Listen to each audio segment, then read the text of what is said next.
Welcome to week 2. We are so glad that you're joining us this week, and boy, we hope you did some soul searching last week and really allowed God to minister to you and speak to you on what it looks like to save Sodom. So we know that Lot sat on the sidelines, and it was his own personal choice to do that, whether he realized it or not.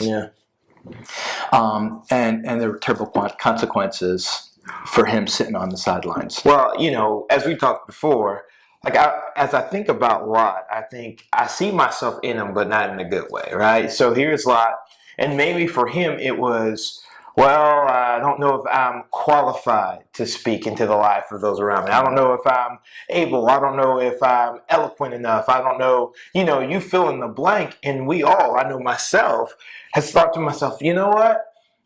If I really take a step out, how will that be received? What if I don't know what to say? What if I don't know what to do? But what I love is something that the Lord's been revealing to me is that I am called to do this. Not only am I called, but He is very much in the equipping business of those He calls. And so what I love is the reminder that the Lord is going, hey, Nick, I'm inviting you to be a part of what I'm doing. I'm inviting you in. I am calling you to use your gifts, your talents, your everything in order to be a part of what I'm doing. But although I'm called and I'm invited, there are times where I go, but Lord, if you really knew, if you really knew me, because when I look in the mirror, a lot of times I go, no, that is not someone who's called. That is not someone who has anything to offer. But the Lord in His goodness reminds me that, Nick, I have called you. I have placed you for such a time as this to lean in and to impact those around you. But the question is, am I willing to lean in? Am I willing to take a step? Yeah. And we can question ourselves and we can discount ourselves all day long, but the invitation is there. Yeah, it is there. And we have to start with ourselves, right? You could be called all you want, but if you don't take that step, then it's not going to go anywhere. Yeah.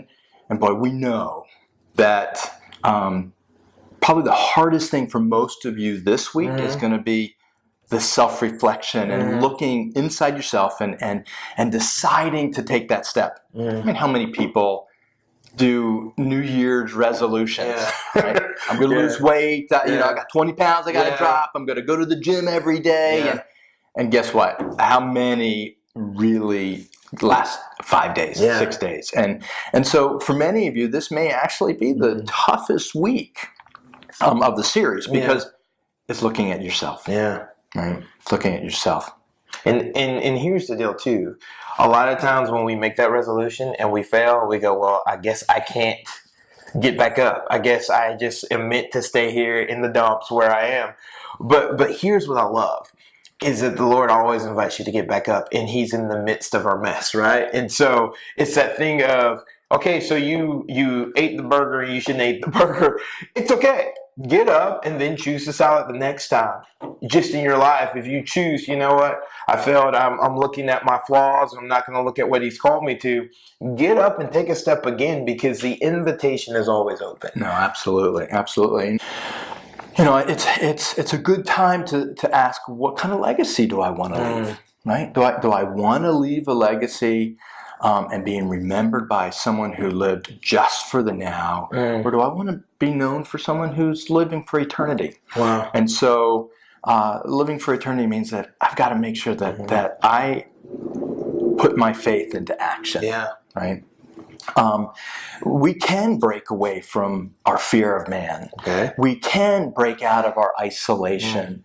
We can break away from our feeling an unworthiness, right?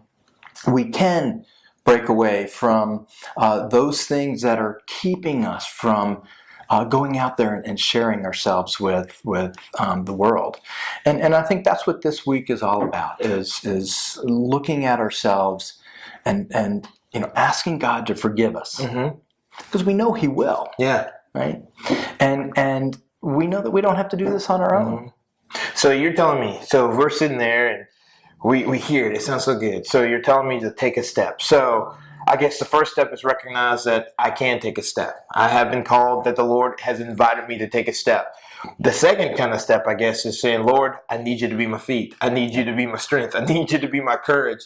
And then I guess that third step is give me an opportunity to make a legacy or to start a legacy that's not of just standing by, that's not just kind of wallowing where I am, but it's let me take a step and let's see what you do with that step, right? And so we invite you all to take a step.